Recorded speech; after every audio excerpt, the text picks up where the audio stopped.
Ada suaranya Bapak Ibu? Jelas ya? Alhamdulillah wassalatu wassalamu ala Rasulillah wa ala alihi wa ashabihi wa mawalah ma ba'd. Rabbi syrah li sadri wa yassir li amri wa hlul 'uqdatam min lisani yafqahu qawli.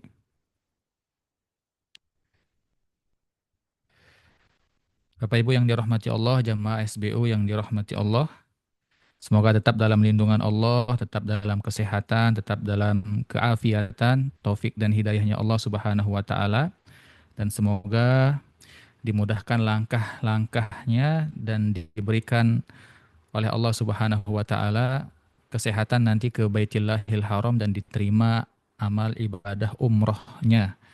Baik Bapak Ibu, tentu seperti yang saya sampaikan sebelum-sebelumnya di manasik, bahwasanya kunci dari umroh Bapak Ibu besok diterima oleh Allah adalah dua. Yang pertama ikhlas dan yang kedua adalah al-ittiba. Ittiba itu adalah mengikuti tata cara umrohnya Nabi Shallallahu Alaihi Wasallam. Nah, itulah yang kita akan pelajari di beberapa manasik sebelum ini dan sekarang. Dengan tujuan semoga besok Bapak Ibu bisa melaksanakan semaksimal mungkin tata cara umrohnya Nabi Shallallahu Alaihi Wasallam. Baik, kita akan melanjutkan sesi manasik kita dan di pertemuan ini kita akan membahas rukun umroh yang berikutnya yaitu sa'i. Bapak Ibu bisa lihat di gambar sa'i ya adalah rukun umroh. Baik rukun umroh dan rukun haji. Jadi ketika Bapak Ibu ya mau umroh pasti akan melaksanakan yang namanya sa'i. Kalau ada rezeki lagi, mudah-mudahan ada rezeki Bapak Ibu bisa haji. Juga pasti dan wajib melaksanakan sa'i. Karena sa'i adalah rukun umrah dan haji. Dan yang perlu kita ketahui Bapak Ibu, sa'i ini memiliki beberapa syarat sah. Harus memenuhi syarat-syarat ini untuk sahnya sa'i kita. Atau sahnya sa'i Ibu Bapak besok ketika melaksanakannya. Kita akan bahas syarat sah sa'i. Nah, yang pertama, ya sa'i adalah ibadah berjalan dan lari kecil sebanyak 7 kali antara Bukit Sofa dan Marwah yang merupakan rukun haji dan umroh. Nah, di gambar ini saya ada berikan gambaran ilustrasi ya buat bapak-bapak, ibu-ibu. Di sini ada sofa, Bukit Sofa ini kita ilustrasikan ini Bukit Sofa dan di depan ini Bukit Marwah. Ini bukit lah ya. Ini bukit di sini. Nah, antara dua bukit ini, Bukit Sofa dan Marwa ini, ya disinilah yang kita akan lakukan berjalan dan lari kecil. Berjalan dan lari kecil ini dinamakan dengan as-sa'yu bahasa Arabnya, sehingga dinamakan dengan sa'i. Inilah yang kita akan lakukan 7 kali putaran. Nah, tapi berbeda cara penghitungannya dengan tawaf. Kalau tawaf, ya seperti kemarin di Ka'bah, kita cari Hajar Aswad. Dimulai dari Hajar Aswad, terhitung satu ketika kita menemukan kembali Hajar Aswad. Nah, beda dengan sa'i. Sa'i itu Bapak Ibu, ini mukaddimah, ya. Kita akan mulai di Sofa, kemudian menuju ke Marwa. Itu sudah terhitung satu. Jadi satu arah itu terhitung satu. Dari Sofa ke Marwa satu, dari Marwa lagi kembali ke Sofa terhitung dua. Jadi kesimpulannya satu arah itu terhitung satu. Itulah bedanya dengan tawaf di Ka'bah dengan tawaf kita sa'i. Ya, satu arah di sa'i itu terhitung satu. Ya, ketika dari Sofa ke Marwah terhitung satu, balik nanti dari Marwah ke Sofa terhitung dua. Kalau kita hitung secara putaran, 3 putaran setengah.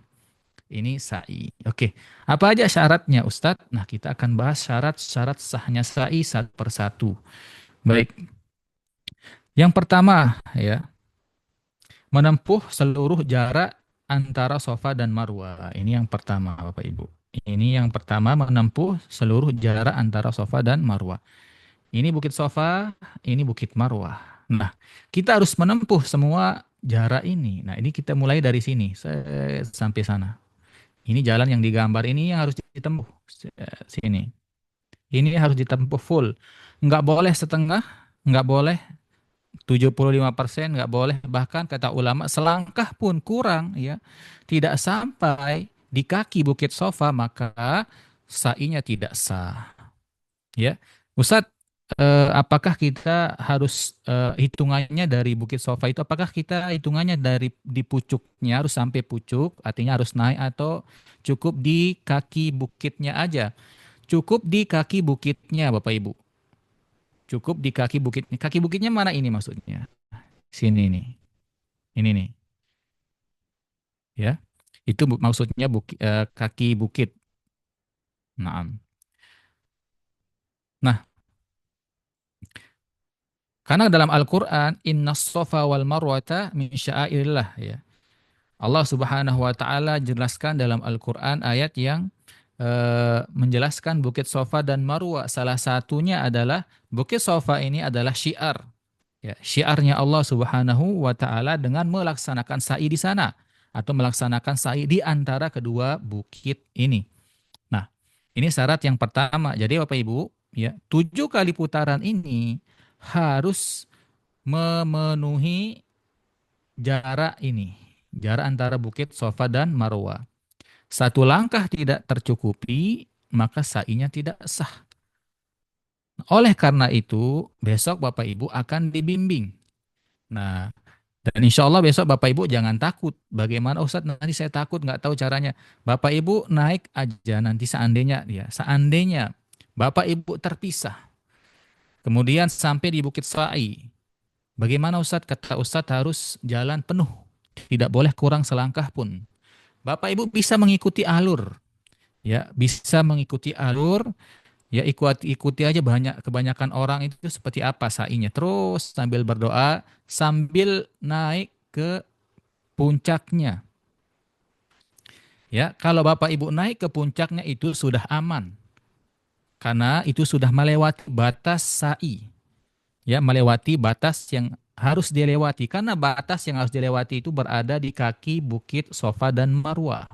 Kalau naik itu sunnah muakkadah kata ulama, sunnah. Seandainya tidak naik cukup sampai kaki bukitnya saja itu sudah mencukupi. Tapi kalau mau sunnah dan amannya sudah naik aja. Dan bukitnya pendek Bapak Ibu. Ya bukitnya pendek. Nih saya lihatkan gambarnya seperti ini. Oh nggak ada gambarnya di sini. Ya. Bukitnya pendek Bapak Ibu. Jadi insya Allah Bapak Ibu bisa naik ke atasnya. Tidak seperti bukit yang ada di Indonesia, enggak. Pendek saja. Kan dan jalannya juga sudah bagus, sudah di keramik. Jadi nyaman lah insya Allah. Cuman agak panjang dan lebih capek rasanya ketika sa'i dibandingkan tawaf. Kenapa? Karena kita sudah capek.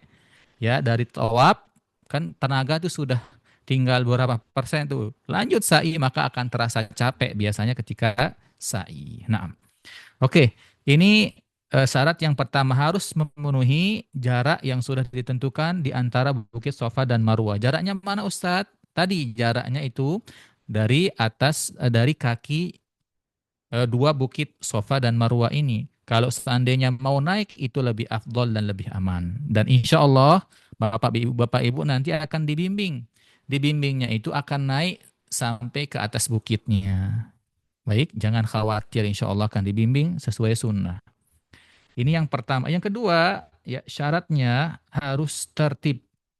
At-tartib ini maksudnya ya dimulai dari sofa dan berakhir di marwah. Ya, kita Bapak Ibu nanti akan mulai sa'inya itu dari bukit sofa. Tidak boleh nanti seandainya Ibu Bapak misal terpisah, mulainya dari bukit marwah, kebalik. Harus mulai dari bukit sofa. Ini syaratnya. Ya, dalilnya di mana Ustaz? Ya, dalil dari Nabi SAW dari hadis yang diriwayatkan oleh Jabir bin Abdullah radhiyallahu taala anhuma bahwasanya ya beliau menceritakan sifat hajinya Nabi dan ketika sa'i ya beliau menceritakan pabada abis sofa ya. Nabi itu ketika beliau sa'i pasti mulainya dari bukit sofa. Kemudian baru dia menuju ke Marwah dan naik ke atasnya, kemudian turun lagi. Seperti itu sampai 7 kali. Dan seperti yang kita ketahui Nabi SAW perintahkan kita untuk mengikuti cara manasik beliau. Jelas? Dan cara manasik Nabi, beliau memulainya dari Bukit Sofa. Oke. Jadi yang kedua, tartib mulainya harus dari Bukit Sofa. Dari Bukit Sofa ke Marwah, kalau terhitung 7, nanti akan selesainya di Bukit Marwah. Oke, hitungannya seperti ini. 1, ke Bukit Marwah, balik lagi ke Bukit Sofa. 2, balik lagi ke Marwah. 3, 4, 5, 6, 7. Jadi nanti selesainya di Bukit Marwah, 7 putaran tersebut, Bapak Ibu. Ya, nanti akan selesainya di Bukit Marwah. Nah, ini syarat yang kedua. Yang ketiga, 7 kali putaran sempurna. Ya, harus 7 kali. Tidak boleh kurang dari 7. Ya, harus 7 kali putaran. Ini juga ada hadisnya yang menceritakan bahwasannya Nabi ketika beliau sa'i ya antara Bukit Sofa dan Marwah, fatafa baina Sofa wal Marwah sab'an. Beliau putaran sa'inya 7 kali. Makanya inilah kita menentukan sa'i itu 7 kali putaran. Jelas ya, Pak Ibu? Nah, baik. Nanti kita akan jelaskan nih apa saja doa-doa yang dianjurkan di sini dan disunahkan untuk dibaca, zikirnya apa. Nanti kita akan eh, bahas setelah syarat sah sa'i. Kemudian dilakukan setelah tawaf yang sah. Ini yang keempat. Yang keempat, sa'i harus dilakukan setelah tawaf yang sah. Mudah-mudahan Bapak Ibu paham bagaimana tata cara tawaf yang benar yang tadi malam kita jelaskan. Kenapa? Karena kalau tawaf kita tidak sempurna dan tidak sah, maka walaupun kita sa'i khusyuk hudu di sana berdoa zikir, tapi tawaf kita tidak sah, salah cara mengerjakannya, maka sa'i kita juga tidak sah. Ibaratkan sholat, Bapak Ibu. Sholat kalau rakaat pertamanya sudah batal atau tidak sah, maka walaupun Bapak Ibu sholat 4 rakaat, rakaat kedua, ketiga juga sempurna, tapi rakaat pertama tidak sempurna atau batal di situ, maka rakaat-rakaat berikutnya juga batal. Seperti itu rangkaian tawaf dan sa'i. Tawaf harus sah terlebih dahulu dan benar cara pelaksanaannya. Baik, kemudian setelah itu baru melaksanakan sa'i. Tidak boleh tawaf dulu, tidak boleh sa'i dulu dikerjakan. Harus tawaf terlebih dahulu dan harus sah baru mengerjakan sa'i. Inilah yang dicontohkan oleh Nabi SAW dalam tawaf beliau. Tadi saya sudah bacakan. Beliau tawaf, kemudian tawaf 7 kali, sholat di belakang makam Ibrahim 2 rakaat, baru beliau menuju ke tempat sa'i. Oke. Jadi urutannya seperti itu Bapak Ibu. Tawaf terlebih dahulu baru sa'i dan tawafnya itu harus sah. Ya, harus sah. Nah. Kemudian selanjutnya ya syarat selanjutnya berkesenimbungan atau mualah antara putaran. Ini yang kelima. Tapi ini sebagian ulama mengatakan sunnah saja al-mualah. Al-mualah itu apa Ustadz? Tidak terputus putaran dari putaran pertama sampai ketujuh. Ya. Dari putaran pertama sampai ketujuh itu tidak terputus. Tapi seandainya kalau daruroh, misal kebelet, nah kebelet nih, pengen buang hajat, pengen ke WC, maka itu diperbolehkan, silahkan. Dan WC itu Bapak Ibu nanti keluar, nah saya informasikan nih WC itu di sebelah mana. WC itu nanti Bapak Ibu cari, naik ke Bukit Marwah, ya naik ke Bukit Marwah. Di Bukit Marwah itu di sebelah kanan ada pintu keluar. Nah, Bapak Ibu tanya aja Sapam di situ Askari ada WC di mana? Pasti akan ditunjukkan dekat dari situ tempat WC. Jadi kalau Bapak Ibu nanti misal di tawaf sudah mulai ada rasa-rasa ingin ke WC, tahan sebentar. Karena nanti ketika Bapak Ibu sa'i, ya, di situ ada WC yang terdekat di tempat sa'i. Silahkan nanti ke WC dulu, kemudian baru melanjutkan sa'inya. Sama seperti tawaf Bapak Ibu kemarin kalau kita sholat ya, mendapatkan sholat fardu ketika lagi sa'i, ya maka itu diperbolehkan. Silahkan. Sholat dulu kita ikut berjamaah, jamaah Masjidil Haram, kemudian baru kita lanjut sa'i kita dan tidak terputus ya. Maksudnya terputus di sini atau melakukan hal-hal yang tidak darurat atau hal-hal yang tidak eh, sebuah yang tidak menjadi sebuah hajat kita. Ya, santuy-santuy dulu kan santai-santai itu lah duduk-duduk gitu. Maka ini yang kalau jangka apa namanya jaraknya panjang duduk apa pergi dulu ke hotel dulu, makan dulu dan sebagainya, maka ini eh, yang menyebabkan sa'i kita bisa terputus. Nah, insya Allah besok kalau berjamaah, biasanya ya kalau kita membimbing jamaah, maka kita akan lanjut terus, tidak ada halangan dan tidak ada program-program yang lain yang kita kerjakan. Khusus umroh dari ihram sampai tahallul itu berkesinambungan. Kecuali ada yang ke WC, ya, ada yang mau minum dan sebagainya dan ini masih ditoleran. Oke, jelas ya? Nah, ini beberapa syarat Bapak Ibu sa'i itu dan tidak terlalu banyak syarat-syaratnya. Saya baca lagi sekali. Yang pertama, menempuh jarak antara Bukit Sofa dan Marwah itu harus sempurna, tidak boleh kurang satu langkah pun. Batasnya mana Ustadz? Batasnya dari kaki Bukit Sofa dan Marwah. Ya, kemudian yang kedua, tertib mulainya dari Bukit Sofa baru ke Marwah, tidak boleh mulai sebaliknya. Kemudian yang ketiga harus 7 kali putaran, tidak boleh kurang dari satu. Tidak setengah pun tidak boleh kurang Bapak Ibu, harus 7 dan nanti akan selesai di Bukit Marwah. Kemudian dilakukan setelah tawaf yang sah. Tawaf dulu dan pastikan tawafnya harus sah. Tadi malam kita sudah bahas panjang lebar tentang bab tawaf, syarat-syarat sahnya apa. Kalau nanti kurang jelas bisa ditanyakan ke ustadz pembimbingnya. Jelas ya? Kemudian berkesinambungan ya berlanjut gitu tidak terputus putaran tawafnya kecuali ada hajat yang dibenarkan seperti sholat kemudian ke WC minum air zam-zam kalau kehausan dan sebagainya. Jelas Bapak Ibu ini syarat sahnya. Oke, kita lanjut ke sunnah-sunnah saat tawaf. Apa saja sunnah-sunnah yang harus kita jaga, karena sunnah-sunnah ini juga penting kita ketahui dan penting kita amalkan untuk mendapatkan umroh yang sempurna. Karena Bapak Ibu seperti yang saya jelaskan di sebelum-belumnya, menyelesaikan rukun-rukun umroh saja itu tidak cukup untuk mendapatkan umroh yang sempurna. Jadi kita harus melakukan sunnah-sunnahnya juga ya Bapak Ibu. Kita lanjut ke sunnah-sunnah sa'i. Kita bahas satu persatu. Yang pertama, mulai dari sofa membaca. Ya, membaca apa saja nih kita dianjurkan. Nah, ini bacaan yang kita anjurkan dibaca untuk. Nah, dari sofa kita membaca innas sofa wal marwata min sya'airillah. Oke, gambarannya seperti ini.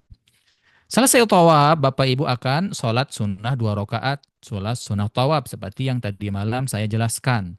Selesai sholat 2 rakaat, minum air zam-zam, kemudian lanjut ke Bukit Sa'i. Jaraknya dekat Bapak Ibu, cuman agak nanjak.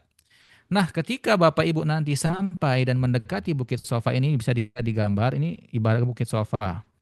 Bapak Ibu akan datang ke sini ya, selesai tawaf. Nah, perjalanan ke sini ya, kemudian sudah nanti nanjak, dianjurkan membaca zikir. Yang pertama ya inna sofa wal marwata min sya'airillah. Pasti ada di buku panduan doa Ibu Bapak. Cari saja di situ pasti dituliskan ya. Kalau Bapak Ibu punya buku panduan doa pasti ada doa ini. Ya. Ini yang pertama. Jadi anjurannya sebelum sampai di Bukit Sofa baca ayat ini inna sofa wal marwata min sya'airillah. Naam. Lanjut. Ini yang pertama baca doa zikir inna sofa wal marwata min sya'airillah. Kemudian selanjutnya ya, kita membaca doa yang dibaca oleh Nabi. Abda'u bima bada'allahu bihi. Ya, aku memulai ya aku memulai taw atau sa'i ini sesuai perintah Allah Subhanahu wa taala di mana diperintahkan oleh Allah untuk memulainya. Nah, Bapak Ibu yang dirahmati Allah, lagi sekali saya bacakan doanya abda'u bima bada'allahu bihi dan ini doanya ada nanti insyaallah di buku panduan Ibu Bapak. Kalau seandainya tidak ada dari travel, Bapak Ibu boleh beli buku panduan itu banyak sekali dijual di marketplace di Shopee, di TikTok dan sebagainya banyak sekali. Bahkan sekarang ready versi e-booknya. Pasti ada doa ini. Ya, karena memang ada hadisnya Ustadz, ada hadisnya. Nabi SAW dulu ya diriwayatkan dari Jabir juga ketika beliau mau sa'i ya, ketika beliau naik ya, naik ke atas bukit Sofa, kemudian beliau membaca Inna Sofa wal Marwata min syairillah. Ayat ini ada dalam surah Al-Baqarah. Kemudian abda'u bima bada'allahu bihi. Maka beliau pun naik ke atas bukit Sofa. Jelas? Nah, sunnah yang selanjutnya yang kedua. Yang kedua ya, naik ke atas Sofa dan Marwah. Tadi kan sudah saya jelaskan. Hukum naik sampai puncak atau atas bukit Sofa dan Marwah ini sunnah yang sangat dianjurkan. Ini yang ditiru oleh Nabi. Sampai kita sampai kita di atas bukit Sofa ini, sunnah yang selanjutnya menghadap ke Ka'bah. Saya informasikan ya, Ka'bah itu Bapak Ibu lurus dengan keramik. Jadi keramik di Masjidil Haram itu Bapak Ibu posisinya lurus dengan Ka'bah. Jadi kalau kita sholat, ya, kita tidak bingung mencari, oh mana ya arah Ka'bah ini mana? Tidak, tinggal lihat bawah posisi Ka'bah. Termasuk yang ada di Bukit Sofa dan Marwah. Keramik itu lurus menghadap ke Ka'bah. Jadi kita lurus menghadap ke keramik walaupun Ka'bah. Kalau di Bukit Sofa, Ka'bah masih terlihat. Kita cari dan menghadap ke Ka'bah ini sunnahnya. Ya, sehingga bisa melihat Ka'bah jika memungkinkan. Kalau di Bukit Marwah itu sudah tidak memungkinkan melihat Ka'bah karena ada tembok sekarang. Nah, setelah itu Bapak Ibu ya, setelah kita sampai di atas Bukit Sofa dan Marwah, kita dianjurkan untuk membaca doa, ya, berdoa di situ. Ya, doanya atau zikirnya ya, dia pertama ya, dia bertahlil la ilaha illallah wahdahu la syarikalah lahul mulku wa lahul hamdu wa huwa ala kulli syai'in qadir la ilaha illallah wahdah anjaza wa'dah wa nasara 'abdah wa hazamal ahzaba wahdah. Nah, ini dibaca 3 kali. Kemudian angkat tangan berdoa. Doa apa Ustadz? Bebas doa hajatnya masing-masing. Ulama menjelaskan ya, silakan berdoa hajat-hajatnya masing-masing, baik urusan dunia maupun akhirat. Kata Al-Imam Al-Hasan Al-Basri, Bapak Ibu, salah satu tempat mustajab yang ada di kota Mekah adalah di atas Bukit Sofa dan Marwah ketika Bapak Ibu sedang sa'i. Ya. Jadi ketika nanti Bapak Ibu sudah berada di atas Bukit Sofa, baca doa zikir yang tadi, la ilaha illallah wahdahu la syarika sampai selesai. Kemudian doa 3 kali, baca yang tadi, zikir yang tadi 3 kali, doa juga 3 kali, diulang. Silahkan berdoa apapun yang diinginkan. Ya, selang-seling. Bisa diselang-seling. Sekali baca zikir yang tadi, kemudian baca doa pakai bahasa Indonesia. Baca lagi doa yang zikir yang tadi, baca lagi doa bebas. Nanti insya Allah akan dibimbing oleh Ustadz pembimbingnya. Jangan khawatir Bapak Ibu ya.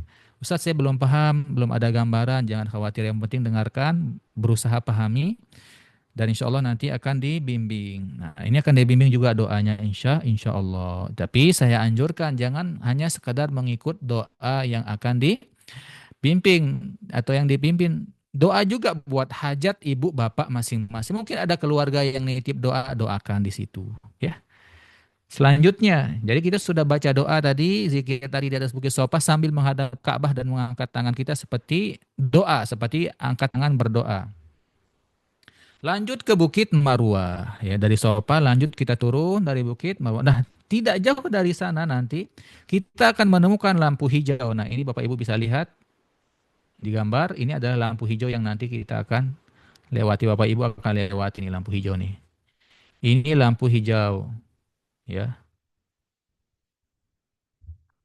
Nah, Nabi ya ketika beliau sa'i turun dari Bukit Sofa, beliau sa'i di sini. Beliau apa namanya mengencangkan sedikit posisi jalannya atau berlari ringan. Ketika beliau turun dari Bukit Sofa, kemudian setelah rata, ya artinya 100% sudah turun dari bukit, beliau berlari agak kencang sedikit. Bukan berlari kayak balap itu bukan, tapi memang lebih kencang sedikit. Jelas ya?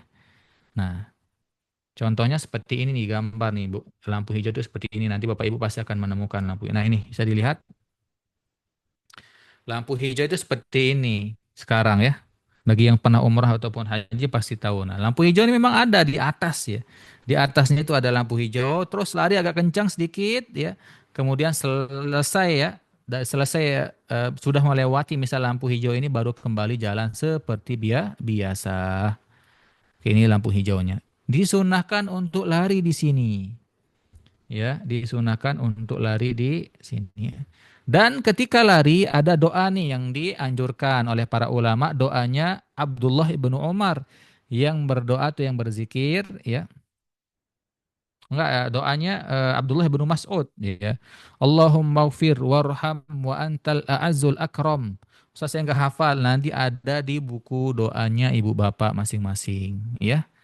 Nanti silahkan baca, ada di situ biasanya ditulis di situ. Rabbi Allahumma ghfir warham, ya Allah ampunilah aku, rahmatilah aku. Ya, Engkaulah yang maha mulia dan maha pengasih. Maha mulia. Nah, inilah doa atau zikir yang dibaca ketika kita berada di bawah lampu hijau ini. Ya, baik. Sunnah kita lari agak kencang sedikit. Nah, ini khusus buat bapak-bapak saja. Adapun ibu-ibu lah jalannya seperti biasa. Oke, jelas Bapak Ibu, ini sunnah berikutnya. Oke, selanjutnya ya, kita sudah berlari di lari kecil atau lemar bagi laki-laki di antara dua tanda hijau berdasarkan perbuatan. Nah, ini juga dicontohkan oleh Nabi. Kemudian sunnah yang keempat, memperbanyak zikir. Memperbanyak zikir dan doa sepanjang perjalanan sa'i. Sama seperti yang dikatakan oleh Imam Al-Hasan Al-Basri, ada 15 tempat doa-doa mustajab. Tempat mustajabnya doa di Mekah antaranya adalah tempat sa'i. Tidak hanya di Bukit Sofa dan Marwah atau di atas bukitnya saya, tapi di tempat sa'i secara utuh atau secara menyeluruh itu adalah tempat doa mustajab. Jadi ketika sa'i nanti ibu bapak silahkan perbanyak doa, zikir, dengan khusyuk ya. Silahkan doa pakai bahasa Indonesia, pakai bahasa daerahnya boleh silahkan. Baik, ini sunnah berikutnya. Yang selanjutnya berurut-urut ya.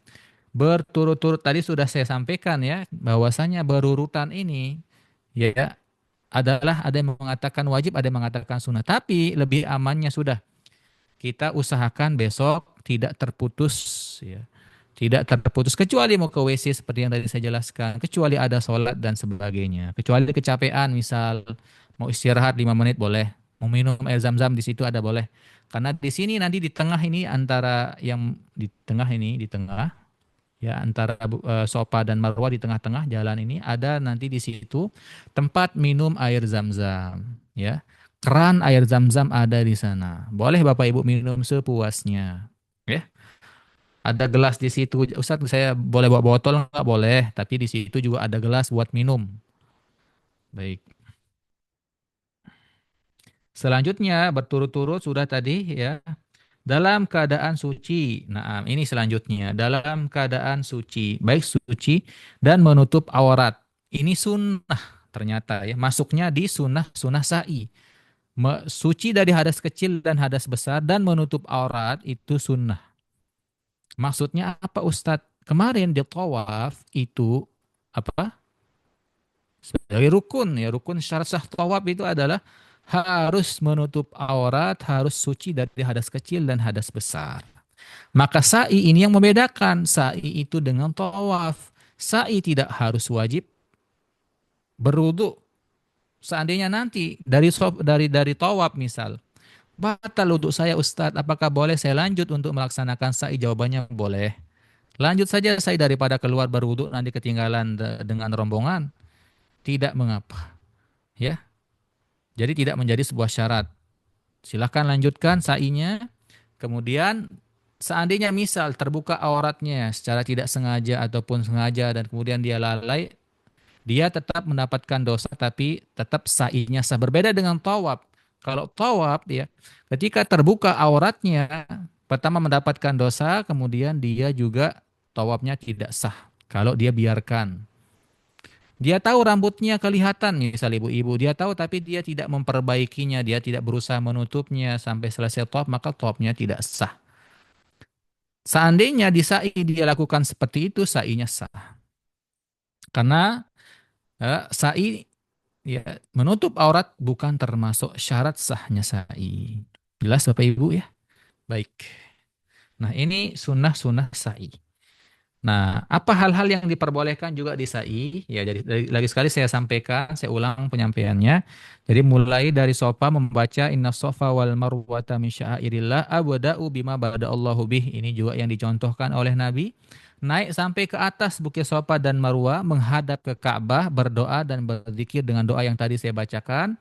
Doa boleh bebas, kemudian berlari kecil di bawah bukit, apa namanya, di bawah lampu hijau, ya, di berlari-lari agak kencang di situ. Bagi bapak-bapak, bagi ibu-ibu tidak dianjurkan berlari-lari, ya. Cukup ya ibu-ibu berjalan seperti biasa. Nanti bapak-bapak yang lari pasti sampainya melewati lampu ini duluan.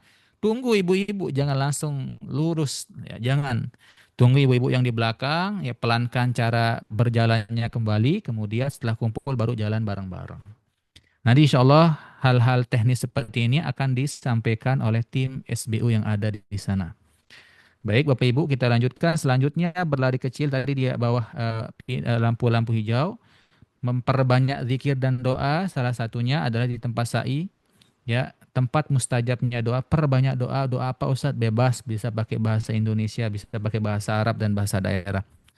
Kemudian berturut-turut tidak ada memisahkan antara putaran 1 sampai ke 7. Ya, kemudian yang keenam adalah dalam keadaan bersuci dan menutup aurat. Oke, ini adalah sunnah-sunnah sa'i. Ada hal-hal juga yang diperbolehkan dilakukan di sa'i.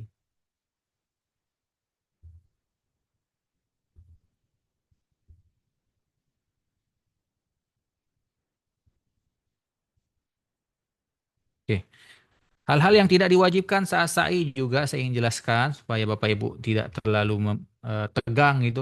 Saya nggak bisa nih banyak banget saat kewajiban-kewajibannya tidak. Ya, di sa'i itu lebih rileks Bapak Ibu ya, lebih santai. Yang penting lebih khusyuk ibadah dan doanya. Ya, hal-hal yang tidak diwajibkan di sa'i. Tidak diwajibkan. Tidak diwajibkan niat khusus seperti tawaf ya. Tidak diwajibkan suci dari hadas kecil maupun hadas besar. Tadi hukumnya sunnah saja. Ya. Kemudian wanita haid juga boleh. Seandainya ada kasus ibu-ibu misal haid nih, selesai tawaf keluar keluar misal ya, keluar darahnya selesai tawaf maka tawafnya sah. Lanjut saja sa'i. Karena sa'i itu tidak mensyaratkan harus suci dari hadas kecil dan hadas besar. Hanya saja yang disyaratkan suci dari hadas kecil dan hadas besar, tawaf saja. Kemudian menutup aurat secara khusus seperti dalam sholat, ya tidak diwajibkan. Jadi cukup menjaga auratnya saja, walaupun ini harus menjadi sebuah perhatian juga buat bapak-bapak, ibu-ibu. Auratnya juga harus tetap terbuka. Bukan berarti tidak wajib menutup aurat di sa'i, bukan berarti kita boleh membuka aurat kita di situ. Enggak, maksudnya kalau seandainya terbuka itu tetap sah sa'inya.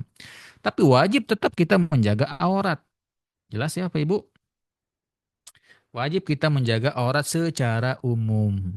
Ya, baik. Nah ini adalah sa'i. Setelah sa'i, ada pertanyaan, saya buka sesi tanya jawab dulu sebentar. Kemudian kita akan lanjut ke tahallul. Ada yang perlu ditanyakan Bapak Ibu masalah sa'i? Sa'i di antara Bukit Sofa dan Marwah.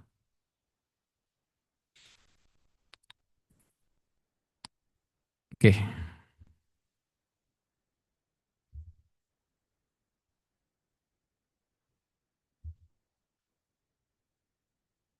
Oke, ada pertanyaan? Kalau nggak ada nih kita lanjut ke eh, sesi selanjutnya ke tahallul. Oke, tahallul kita akan bahas tahallul. Tahallul. Oke, baik. Sesaat sa'i enggak. Oke, saya ada pertanyaan. Apakah saat sa'i sudah selesai ya? Selesai. Boleh pakai cadar Ustaz? Jawabannya belum boleh. Kapan boleh pakai cadar lagi setelah tahallul? Ya, setelah tahallul. Menutup muka itu ya termasuk adalah larangan-larangan ihram. Dari bapak ibu-ibu berniat nih bagi ibu-ibu yang pakai cadar sampai tahallul batasnya. Jelas ya? Oke, ada lagi pertanyaan?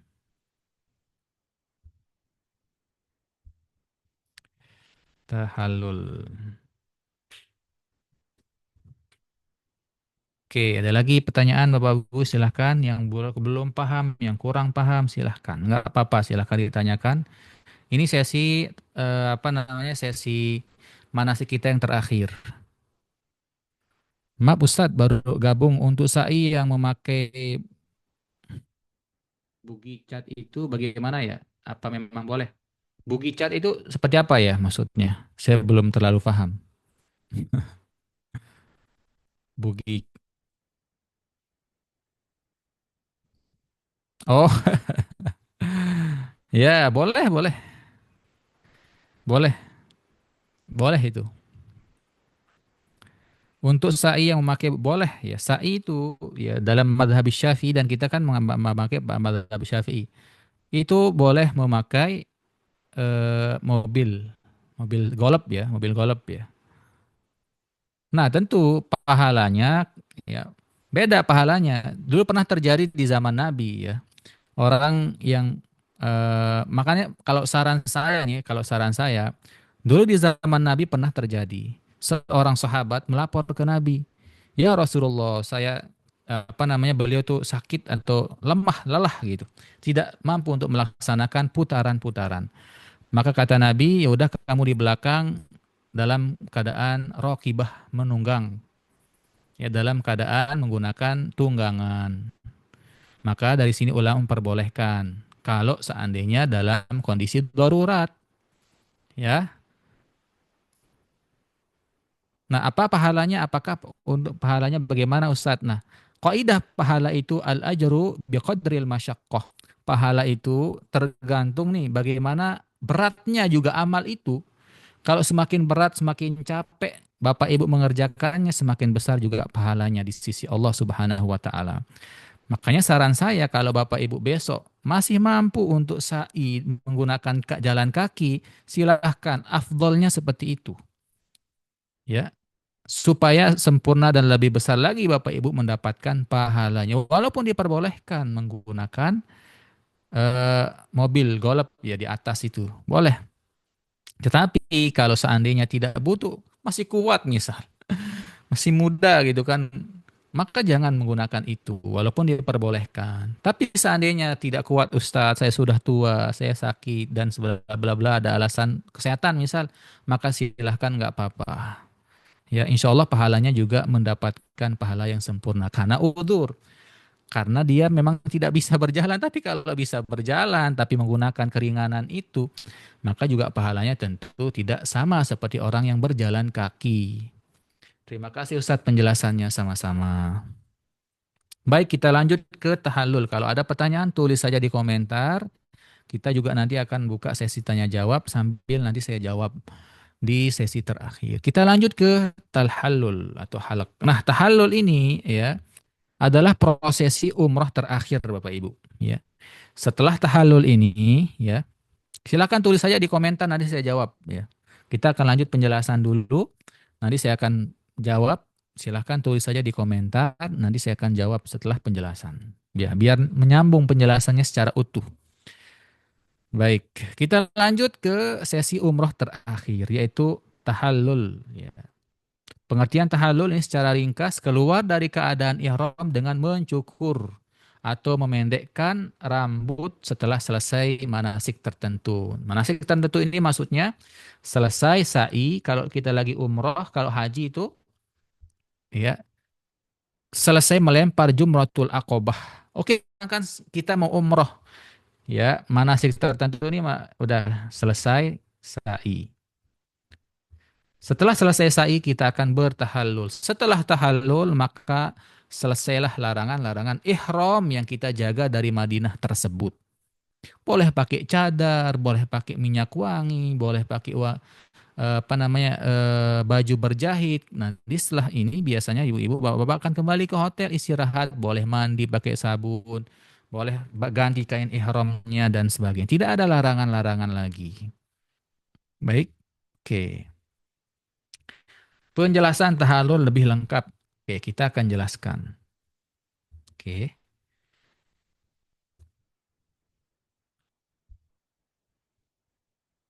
Nah, penjelasannya seperti ini Bapak Ibu. Ketentuan-ketentuan tahallul. Nah, ini ketentuan-ketentuan tahallul yang Bapak Ibu harus diperhatikan. Perhatikan Bapak Ibu ya. Nah, tahallul ya na'am. Ketika Allah Subhanahu Nabi Shallallahu Alaihi Wasallam haji wada ya dalam Al-Qur'an juga ada ayat yang merintahkan ya la tadkhulanna al-masjidal haram insyaallahu aminin muhalliqina ru'usakum wa muqassirin. Nah, ini ayat dalam Al-Qur'an dalam surat Al-Fatah. Nah, ketentuan-ketentuan tahallul ini ya dilakukan setelah menyelesaikan rangkaian manasik umroh ataupun haji. Nah, ini tadi kita kan mau umroh, berarti ketika selesai sa'i. Selesai sa'i kita langsung tahallul. Ya, bagaimana cara tahallulnya? Ada dua cara seperti di ayat tadi. Allah Subhanahu wa taala sebutkan dua cara. Yang pertama di muhallikin. Muhallik itu cukur semua rambutnya. Wal muqassirin. Muqassir ini atau taksir yaitu memendekkannya. Ya, tidak sampai pelontos tapi menyisakannya hanya sekedar memendekkannya saja. Ya. Bagaimana sunnahnya Ustaz, lebih abdolnya yang mana? Oke, laki-laki menyukur seluruh kepala lebih utama. Nah, ini yang lebih utama. Mencukur semua rambut itu yang lebih utama karena Nabi Shallallahu Alaihi Wasallam ketika umrah maupun haji selalu menghabiskan rambutnya. Dalilnya mana Ustaz? Dari Abdullah bin Umar beliau menceritakan anna Rasulullah Shallallahu Alaihi Wasallam kharaja mu'tamiran ya ketika beliau keluar untuk umrah. Itu ketika umrah Hudaybiyah beliau dihalang. Kemudian beliau mencukur rambutnya, ya, mencukur rambutnya di Hudaybiyah. Karena beliau dihalang jadi tidak langsung umroh. Jadi beliau tutup rangkaian umroh beliau dengan tahallul dan beliau tahallulnya apakah memendekkan atau menghilangkan semua rambutnya, mencukur habis. Itu namanya al-halaq. Halaq itu mencukur habis, ya. Kemudian ketika beliau haji juga beliau mencukur semua rambutnya, ya. Jadi saya pesan nih buat bapak-bapak nih besok. Ya, jangan terlalu sayang juga sama rambutnya.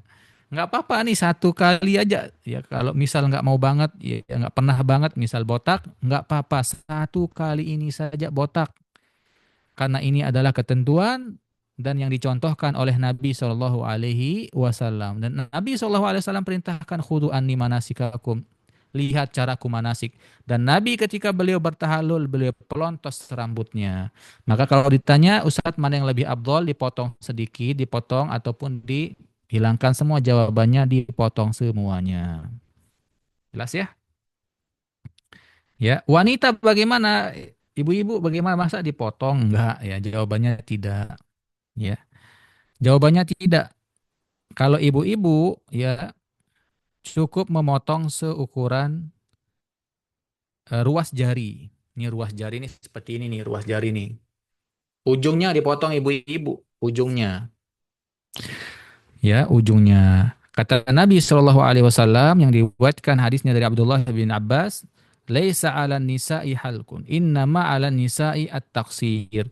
Ya, wanita itu tidak ada cukur rambut pelontos, tidak ada. Tetapi mereka cukup memotongnya seukuran ruas jari ini. Ruas jari. Potong bagian bawah atau ujungnya. Jelas ya? Ini buat ibu-ibu. Nah, jadi eh, tahallul dan apa namanya memotong rambut ini ada dua cara Bapak Ibu ya. Ini khusus buat laki-laki. Kalau ibu-ibu satu cara itu hanya memendekkan sedikit. Buat laki-laki ada dua cara. Boleh memendekkannya ya. Memendekkannya ini juga dalam mazhab Syafi'i tiga helai dicukur tiga helai aja mencukur rambut itu sudah mencukupi. Ya, tiga helai rambut yang dicukur itu sudah mencukupi. Ya, tapi kembali ke yang tadi, al ajru biqadril masyaqqah. Pahalanya lebih banyak kalau pengorbanannya lebih banyak. Kalau pengorbanannya, apakah Ustaz sama pahalanya orang yang cukur rambutnya banyak sama sedikit ya tentu berbeda. Karena pengorbanan mereka berbeda. Sama juga, apakah pahalanya sama Ustadz orang yang mencukur rambutnya habis dengan yang atau menyisakan rambutnya?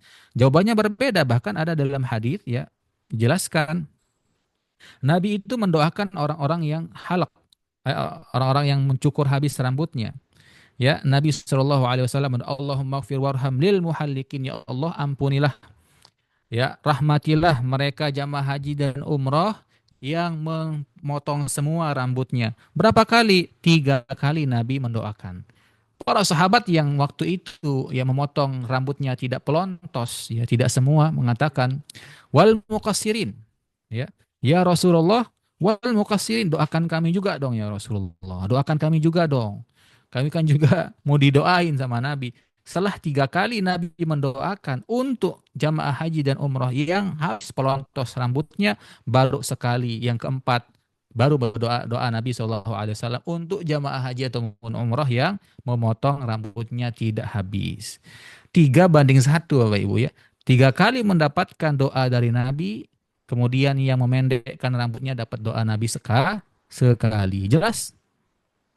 Kalau ditanya Ustadz mana yang lebih abdol, ya, ya tentu yang lebih abdol yang pelontos. Dari keutamaan, dari pengorbanan dan dari segi pahala dapat doa dari Nabi juga. Oke, jelas ya. Kemudian buat ibu-ibu tentu juga mendapatkan doa ini dari Nabi, ya walaupun tidak sampai gundul, ya karena Nabi sendiri yang mengatakan laisa ala nisa'i halq.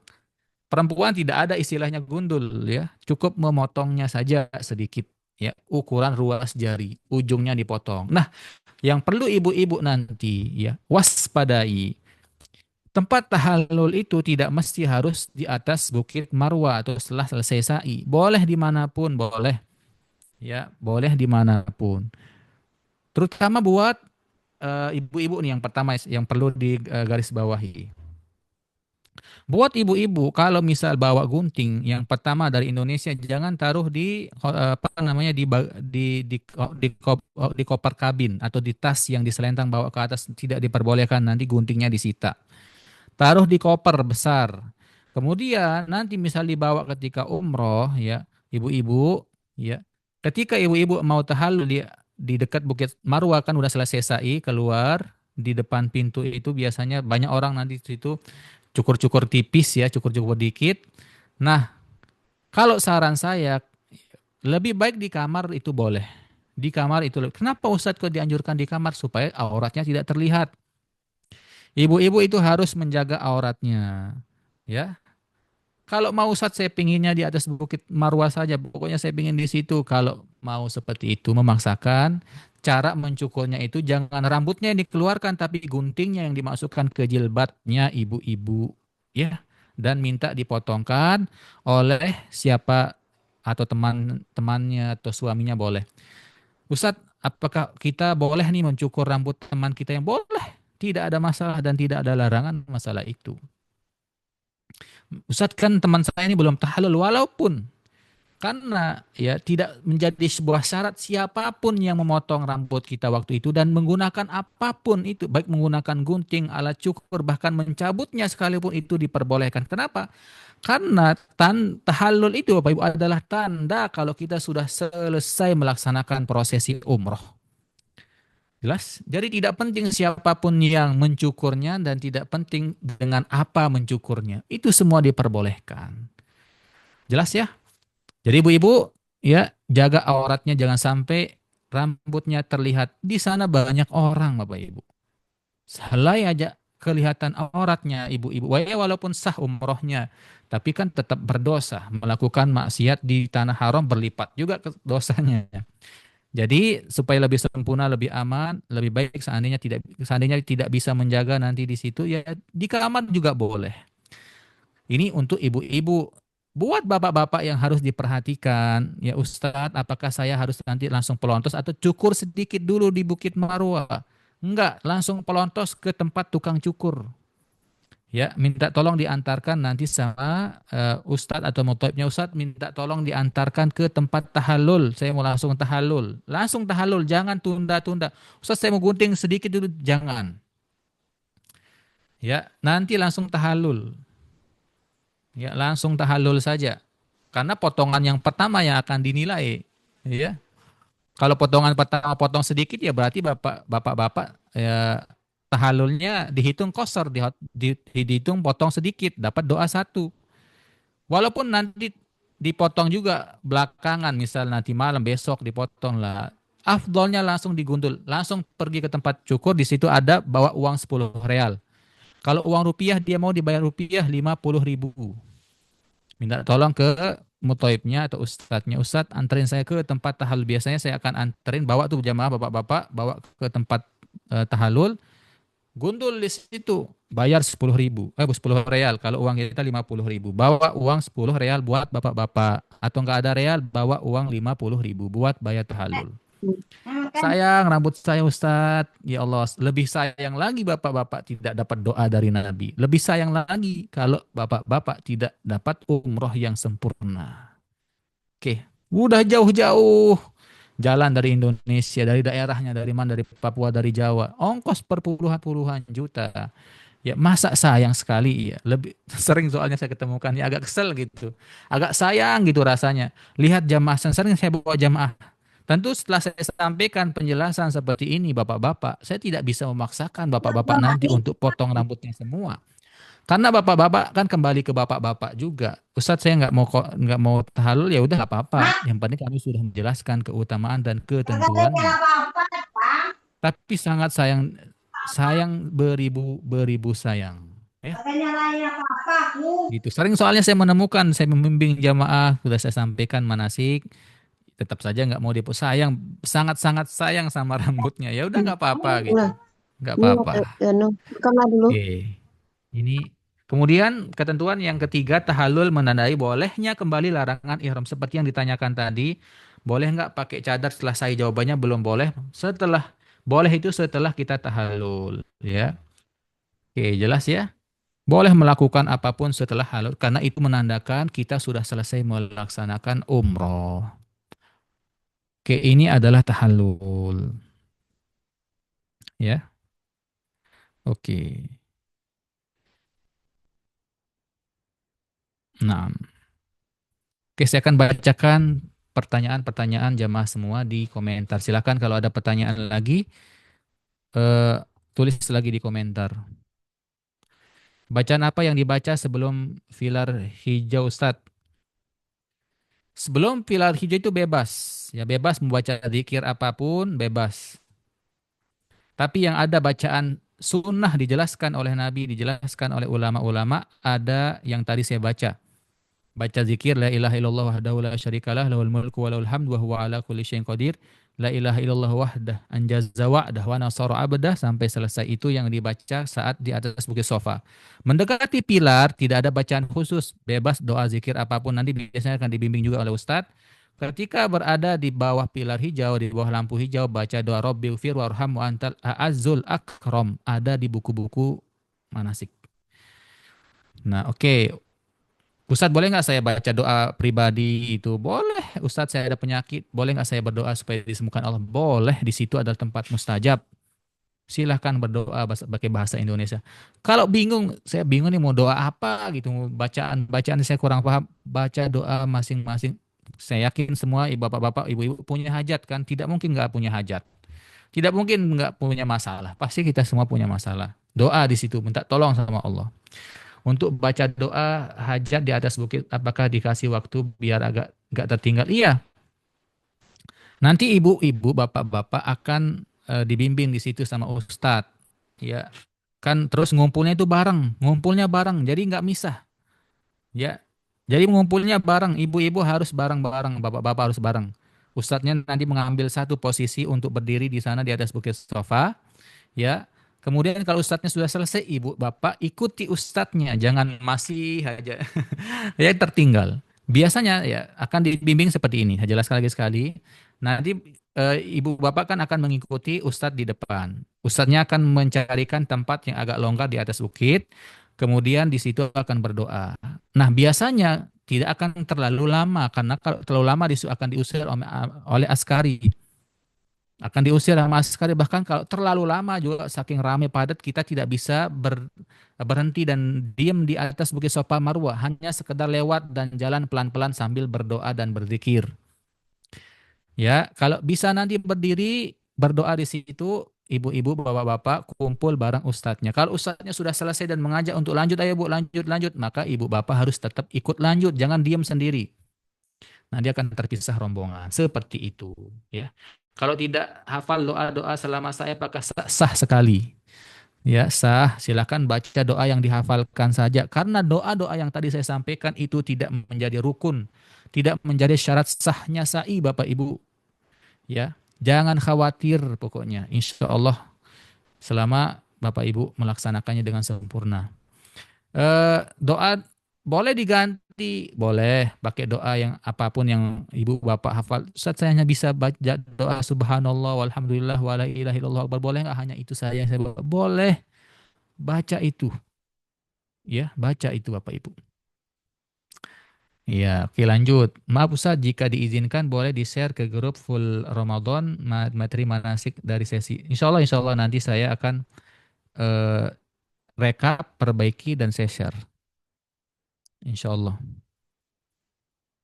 Tahallul umroh yang pertama rambut dicukur habis. Terus umroh kedua gimana Ustadz? Nah, di sini dijelaskan oleh ulama dalam kitab-kitab fikih ya, itu dianjurkan ya, ya murul apa namanya, kalau plontos habis di umroh pertama, terus nanti umroh kedua bagaimana Ustadz? Umroh kedua kalau kita tidak ada rambut ya kan itu ada jarak 2 atau 3 hari. Biasanya 2 hari untuk city tour. City tour itu baru ngambil mikot yang kedua. Nah, bagaimana Ustaz kalau rambutnya belum tumbuh? Kalau rambutnya sudah tumbuh walaupun setengah senti, maka tetap harus pakai kerokan.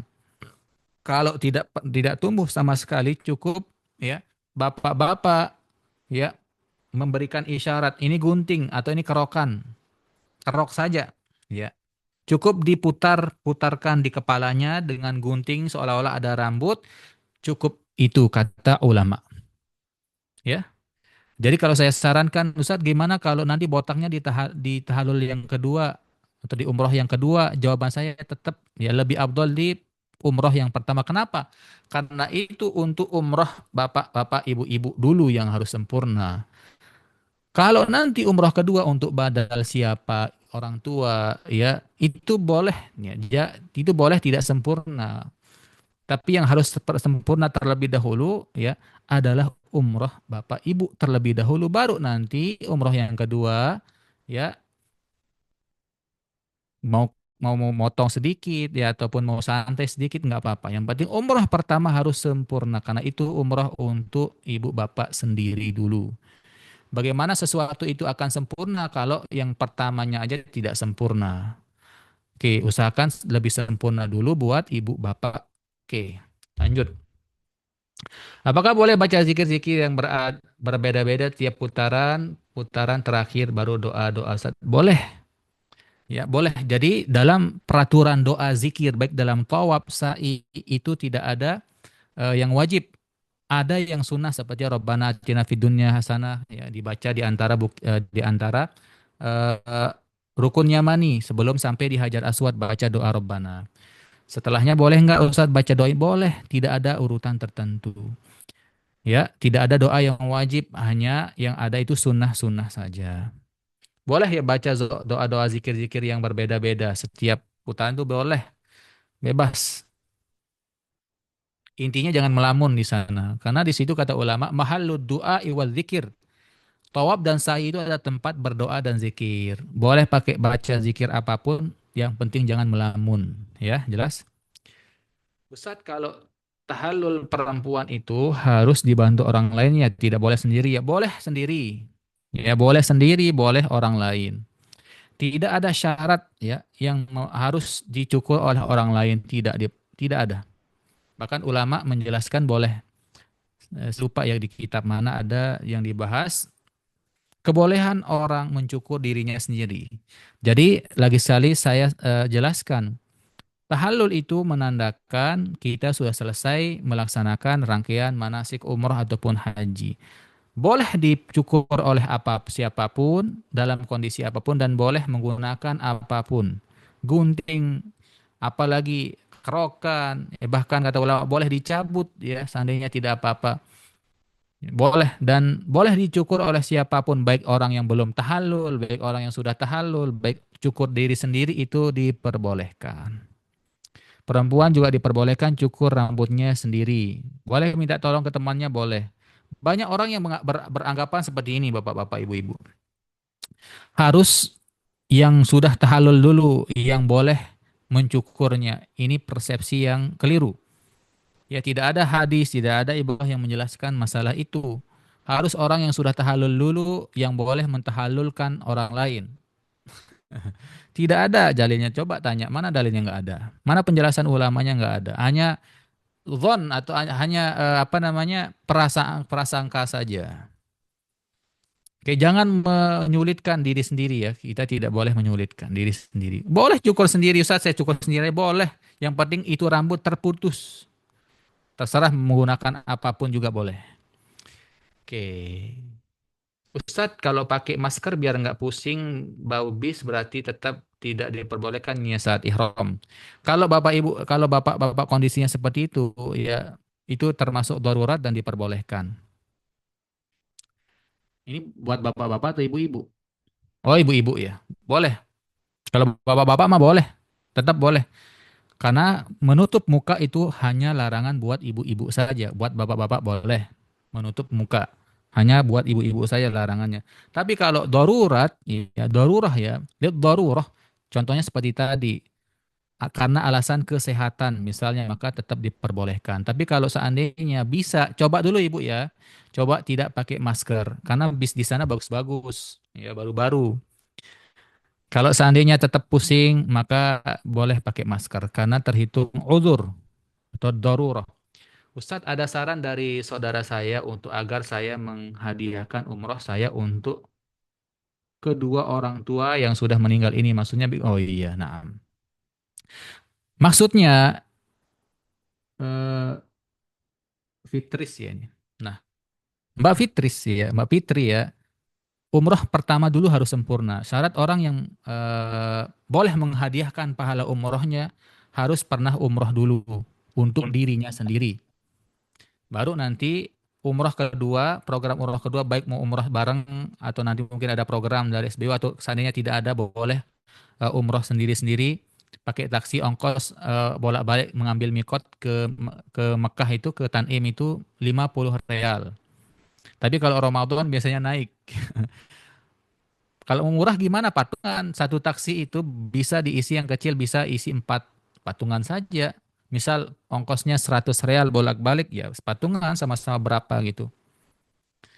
Itu lebih murah. Nah, maksudnya ya Mbak Fitri, maksudnya adalah Mbak Fitri nanti di umroh kedua, ketiga boleh menghadiahkan pahala umrohnya untuk orang lain, untuk orang tua, untuk karib kerabat boleh, tapi dianjurkan untuk orang tua. Apa Ustadz bedanya seperti apa? Tidak ada beda. Pelaksanaannya sama, larangan-larangannya sama, tidak ada yang membedakan, hanya satu, bedanya niatnya. Ketika Mbak nanti niatnya apa? Niatnya yang kalau saya kan kalau umroh untuk diri kita sendiri, niatnya saya berniat umroh karena Allah. Kalau besok niatnya untuk hadiah orang lain di umroh kedua, ketiga, atau serah nanti setelah umroh yang pertama, saya berniat umroh sebagai badal. Ya, badal atau pengganti untuk siapa yang mau dihadiahkan pahala umroh. Itu maksudnya. Ya, maksudnya itu. Ya. Jadi harus diingat tidak kalau Mbak Fitri belum pernah umroh sebelumnya, maka umroh yang pertama harus diniatkan untuk Mbak Fitri dulu, untuk diri sendiri dulu. Karena syarat sah atau boleh kita menghadiahkan pahala umroh untuk orang lain, itu kita harus umroh terlebih dahulu. Menunaikan kewajiban kita, baru boleh menunaikan kewajiban orang lain. Putus, putus Ustadz. Wah, mohon maaf ya, mungkin sinyalnya. Oke, Ustadz, kalau sisa potongan rambut perempuan itu aurat apa bukan? Maaf ya Ustadz ditanya. Enggak apa-apa ya. Enggak apa-apa tanya itu termasuk ya. Termasuk ya. Jadi Bapak Ibu-ibu kalau bisa simpan ya, simpan. Jadi besok setelah mencukur rambut itu disimpan aja rambutnya. Kemudian besok dibungkus kemudian dibuang. Dibuang. Doa tahallul Ustaz. Doa tahallul tidak ada doa khusus, tapi ada doa khusus. Rabbana taqabbal minna innaka antas samiul alim. Ini doa yang paling singkat, padat dan jelas. Rabbana taqabbal minna atau Rabbana taqabbal minni innaka antas samiul alim. Ya Allah, ya Allah, terimalah ibadahku ini. Ini artinya. Rabbana taqabbal minni innaka antas samiul alim. Ini doanya, ya. Oke. Ustaz, rambut saya sudah agak panjang, terlihat kusut. Pengennya saya dipotong saat tahallul atau lebih baik merapikan motong rambut sebelum berangkat umroh. Boleh dua-duanya, ya. Kalau mau pahalanya lebih banyak ya nanti pas tahallul di umroh. Nanti saja pas tahallul umroh. Semakin besar jadinya rambut yang kepotong, semakin besar pengorbanan dan pahalanya insya Allah. Ya, terima kasih Ustadz sama-sama. Ada lagi pertanyaan? Maksud kita waktu ini masih ada ya Bapak Ibu, masih ada sekitar eh, 15-an menit lagi. Silakan masih ada pertanyaan tulis di komentar.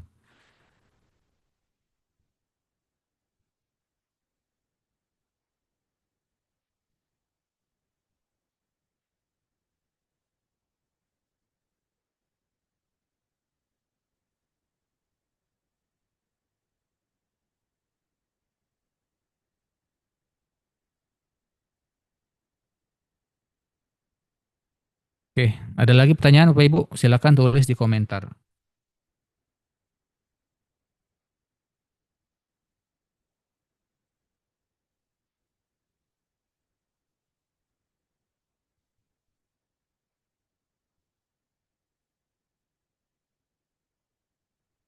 Oke, Ustadz, pas tahallul ada hal yang bisa menambah pahala tidak? Tahallul,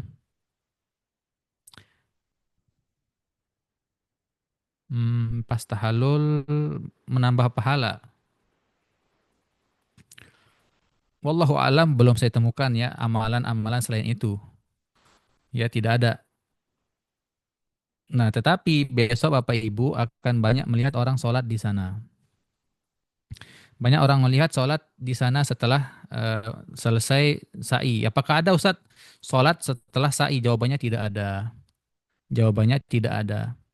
Ada dijelaskan dalam kitab Al-Idah, dalam kitab ini ya. Ibu-ibu yang sudah punya kitabnya, yang sudah beli ya, baik versi PDF, antum buka ibu-ibu buka halaman 95. Di situ dijelaskan bahwasanya ya tidak ada kesunahan untuk sholat setelah sa'i seperti setelah tawaf. Tawaf kan sunnah, ada hadis dan keterangan-keterangan ulama dan bahkan Nabi melakukannya. Setelah sa'i tidak ada sunnah melakukan sholat 2 rakaat. Jadi jadi kalau di tahallul nggak ada lagi amalan-amalan yang lain. Cukur saja sudah selesai, langsung istirahat untuk ibadah berikutnya. Assalamualaikum Ustadz. Waalaikumsalam. Kalau sudah pernah umroh sebelum safar yang sekarang, apakah boleh kita langsung badalkan umroh? Boleh, boleh. Jadi syarat kita, ya boleh melakukan badal untuk orang lain, harus pernah umroh.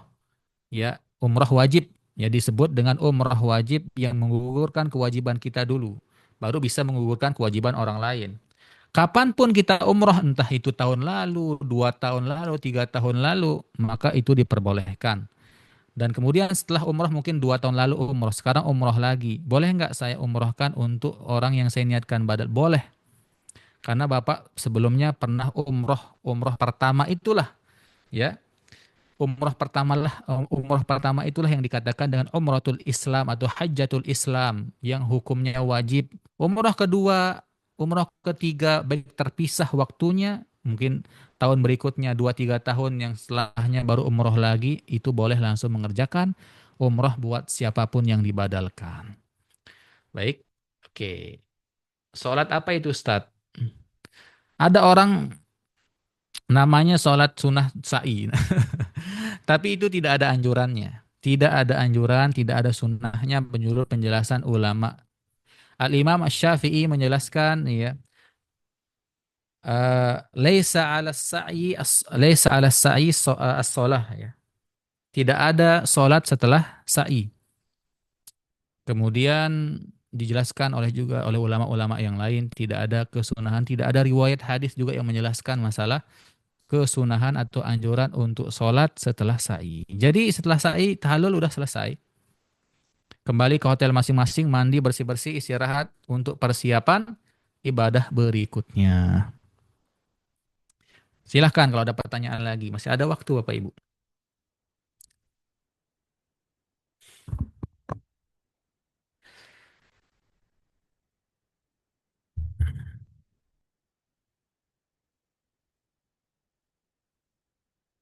Boleh ya, boleh sholat sunat tobat, boleh sholat sunnah yang lain. Misal besok kan kalau umrohnya, boleh, boleh.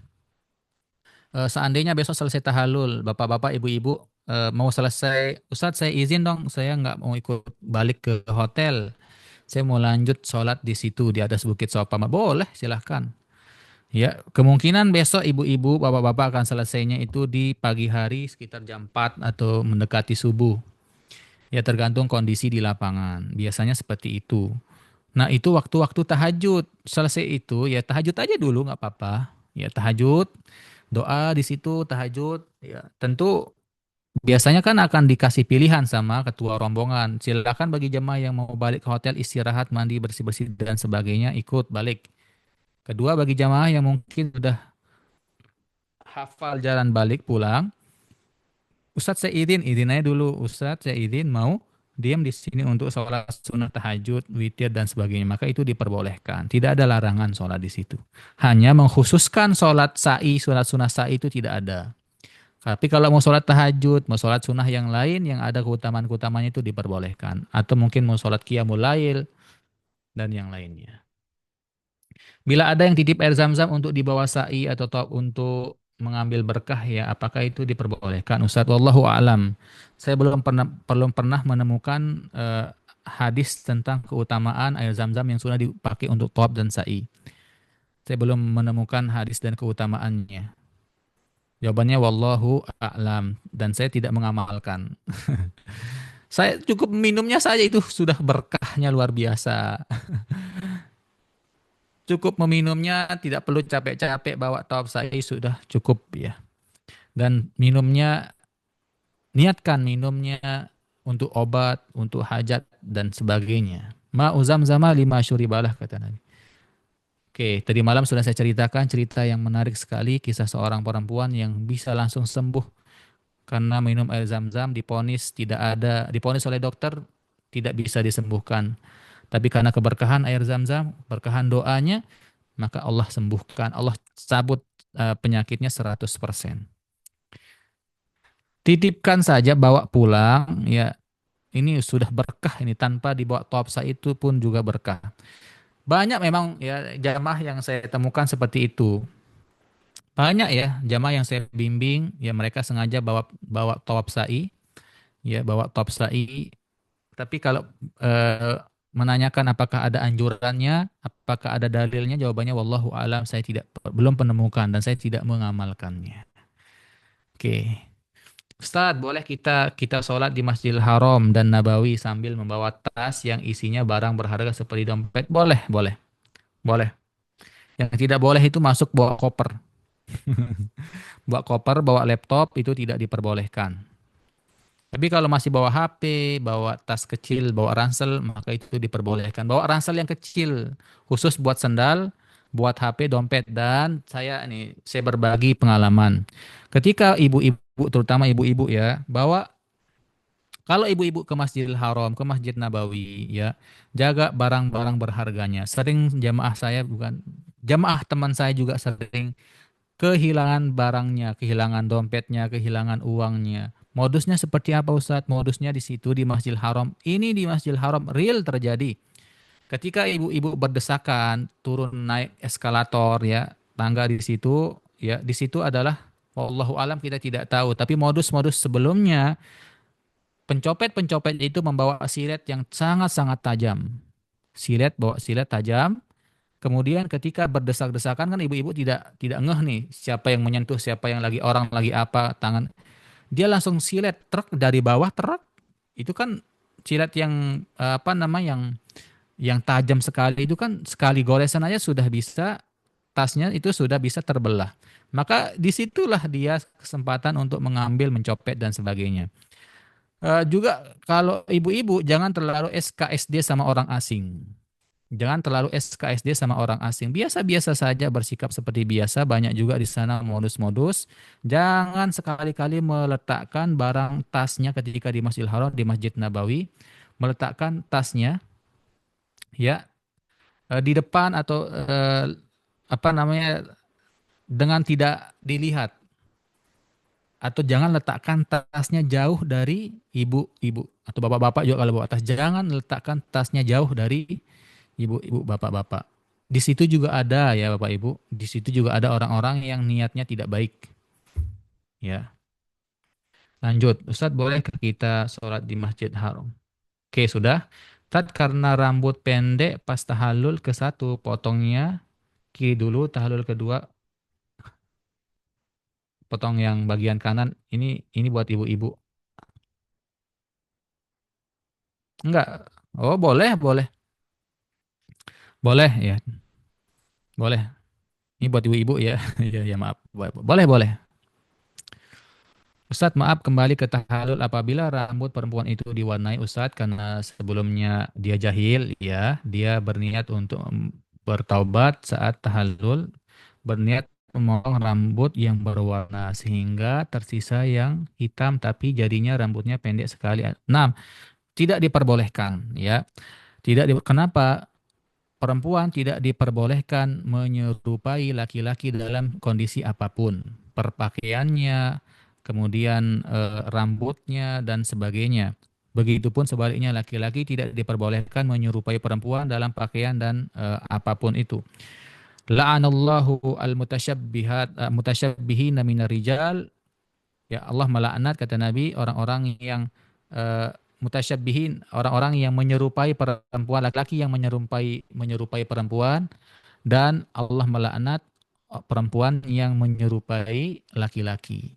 Baik dalam segi hal apapun. Jadi kalau saran saya rambut yang merah itu juga tidak mengapa, tidak ya, tidak apa-apa. Ya, tidak apa-apa. Biarkan saja nanti eh, potong dulu sampai bahu ya, di bawah bahu. Potong di sampai situ. Kalau ada tersisa merah-merah juga tidak mengapa. Nanti juga kalau sudah panjang, kalau dipotong semua.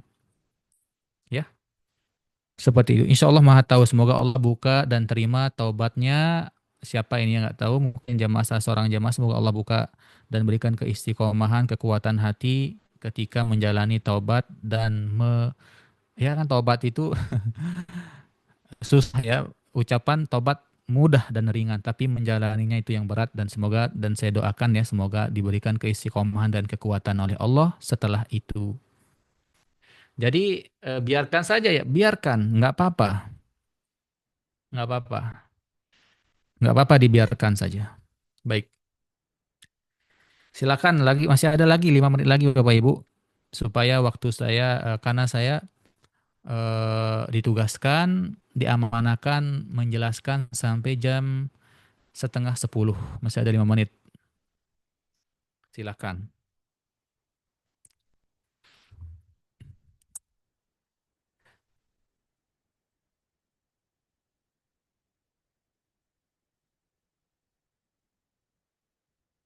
Bebas ya mau tanya apa gitu, tidak hanya sekedar materi manasik, tapi kalau mau konsultasi masalah mau belanja apa Ustadz nih, mau belanja besok di Mekah atau di Madinah gitu.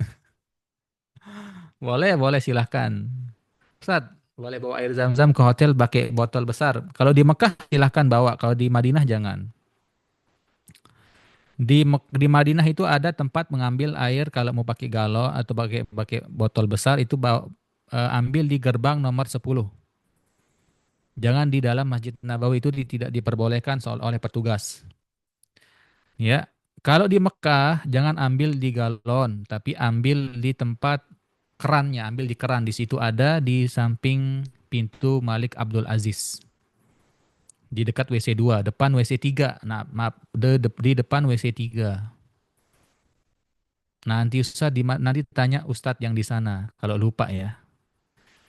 Jadi jawabannya boleh, tapi harus mengambilnya di tempat yang diperbolehkan. Jangan ambil di galon. Di Mekah maupun di Madinah itu tidak diperbolehkan mengambil air zam-zam yang ada di galon. Untuk dibawa balik, untuk diisi botol. Itu air galon khusus untuk diminum di tempat. Di situ ada gelas yang sudah disiapkan, minum pakai gelas. Tapi kalau mau bawa air botol, ambil di tempat sa'i ada. Bawa botol tuh kalau ke tempat sa'i. Di situ ada keran, boleh mengisinya. Oke, jelas ya? City Tour lebih baik pakai pakaian apa buat bapak-bapak? Nanti insya Allah akan diinformasikan oleh tim yang ada di sana, ya. Nanti akan ada di grup, biasanya akan diinformasikan di sana. Kalau mau ada apa namanya, ada seragam khusus, kalau tidak ada pakai, kalau di Madinah pakai yang agak tebal karena mungkin sekarang mungkin masih agak dingin. Tapi kalau City Tour itu setengah hari saja bapak-bapak ya, setengah hari, tidak terlalu lama. Kalau di Mekah pakai baju-baju biasa aja, ya, bebas ya, tidak ada yang senyamannya saja. Pakai peci ya, kalau peci putih ya atau peci tupuk itu untuk panas ya. Pakai payung boleh ya. Oke, jadi kalau baju lebih baik bapak-bapak pakai baju yang agak jangan terlalu tebal kalau di Mekah. Karena di Mekah itu tetap panas. Di Madinah bolehlah pakai baju-baju, tapi tetap pakai baju yang sopan ya. Pakai koko boleh, jubah boleh tuh, pakai jubah tuh, pakai bapak-bapak jubahnya. Iya, Masya Allah. Jadi, bila kita berdoa ingin bertemu orang tua yang sudah wafat, apa boleh Ustaz? Efek rindu ini ya Allah. Boleh-boleh saja.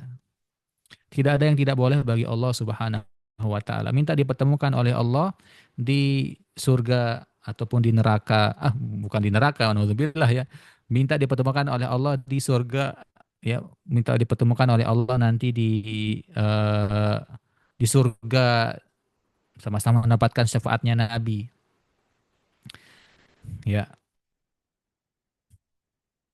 boleh silakan berdoa saja. Ya mungkin Allah, tapi berdoanya secara umum saja. Jangan khususkan ya Allah, saya minta berdoa saya ingin dipertemukan oleh dengan bapak saya di Mekah Madinah ini. Jangan khususkan seperti itu. Ya, orang-orang yang dipertemukan oleh di sana sama orang-orang yang mirip saja sama orang yang dicintainya. Saya kan juga nonton ya di TikTok atau di Instagram itu orang-orang yang dipertemukan sama orang-orang yang sudah meninggal itu orang-orang yang mirip menyerupai mereka, yang mirip postur tubuhnya atau mukanya. Tapi bukan orang atau asli orang tua kita yang sudah meninggal, enggak. Boleh silahkan berdoa dan mungkin Allah nanti kabulkan ya, nanti ketika Allah kabulkan di akhirat mungkin kita dipertemukan kembali di jannah atau di surganya. Ustadz, mendekati hari H keberangkatan, perasaan gelisah, gundah Allah. Terus takut terjadi hal yang tidak diinginkan, sangat sensitif, harus bagaimana Ustadz? Yang tidak diinginkan itu apa? Ya kan banyak tuh, kita tidak bisa mengontrol apa yang akan terjadi kepada diri kita sendiri ya.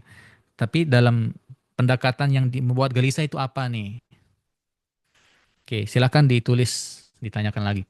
Bolehkah sholat sambil bawa tas yang isinya dompet? Boleh, silahkan, boleh. Tapi jangan seperti yang saya ingatkan tadi, jangan sampai jauh-jauh naruhnya dari posisi ibu bapak.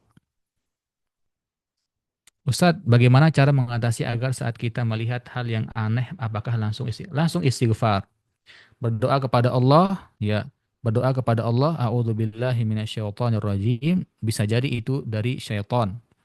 Ya, berdoa dan mohon lindungan dari Allah Subhanahu wa taala. Astaghfirullahaladzim ya juga boleh.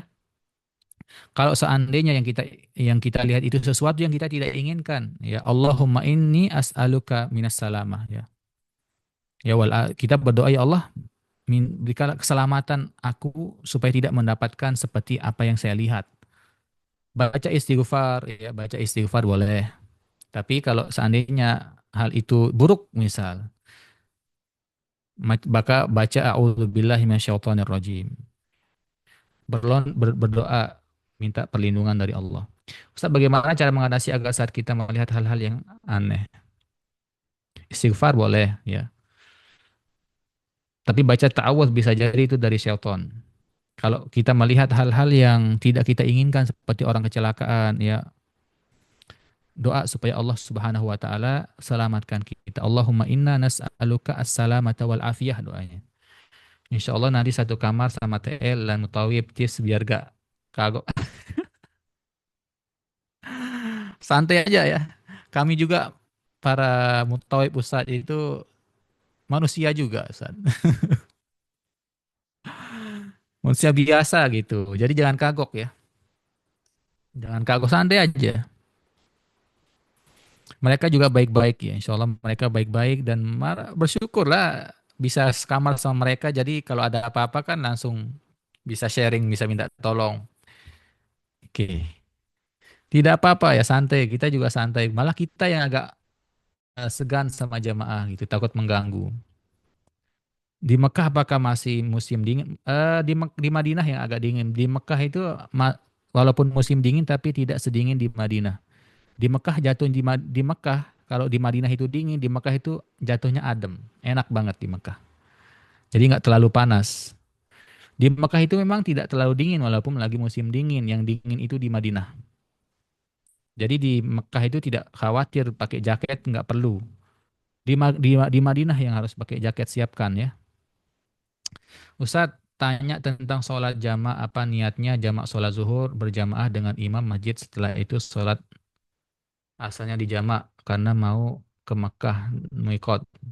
Tadi kemarin sudah saya jelaskan ya niatnya nih.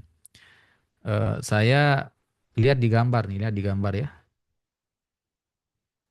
Lihat, boleh lihat di gambar. Ini nih. Oh, bukan ini ya. Itu ada pembahasannya di ini. Niat jamak dan kosor. Nih, ini nih jamaknya nih. Lihat di gambar. Boleh dipoto ya.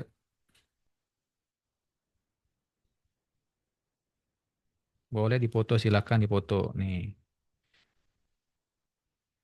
mana lagi? Ini niat jamak nih, niat jamak. Nih, oke. Ini nih, ini niatnya nih. Silakan dipoto atau di screenshot. Ustadz tanya, oke. Ustadz mau tanya, jika biaya umroh sebagian dari berhutang, bagaimana hukumnya? Apakah sah umrohnya, tapi dengan niat setelah umroh akan dilunasi karena sudah pasti akan. Oke, boleh. Boleh, sah umrohnya. Ya, sah umrohnya. Dan itu terhitung orang yang sudah mampu atau mendapat, terhitung orang yang sudah istitoah. Salah satu hal yang membuat kita wajib umroh mampu. Mampu dalam segi finansial atau ekonomi, dan jasad harus fisik, harus kuat. Ekonomi boleh kita menggunakan uang berhutang, tapi dengan syarat atau dengan prediksi kita sudah bisa akan melunasinya nanti kalau pulang. Misal, gaji saya sebulan 10 juta. Keperluan keluarga 5 juta, masih ada 5 juta bisa dicicil sehingga setahun mungkin akan nyicil hutang umroh itu akan selesai. Maka ini diperbolehkan. Insya Allah sah. Sekarang bapak-bapak, ibu, siapa ini? Ibu-ibu atau bapak-bapak ya? Ibu-ibu ya. Jangan pikirkan hal itu, insya Allah umrohnya sah. Pikirkan cara melaksanakan umroh itu dengan sempurna, semaksimal mungkin. Supaya tidak rugi biaya. Ya. Saya lihat beberapa akun medsos, apakah betul dilarang pakai baju gamis lengan pendek ke masjid? Enggak, boleh saja ya. Ya, itu memang peraturan untuk mukimin ya. Peraturan kalau berada di tempat umum. Ya, gamis boleh-boleh saya sering pakai gamis pendek di situ, nggak ada larangan. Saya 6 tahun di situ nggak pernah dilarang pakai gamis pendek, 7 tahun malah. Ya, mungkin itu menggunakan gamis yang tidak sopan ya. Memang ada peraturan ya, peraturan Saudi itu ya untuk eh, penduduk setempat yang melarang untuk menggunakan baju-baju yang tidak sopan gitu di tengah halayak ramai. Tapi kalau gamis ya tidak ada larangan. Ya itu mungkin buat konten aja supaya viral. Takut nggak takut nggak berangkat misalnya. Oh iya iya iya. Lah lah.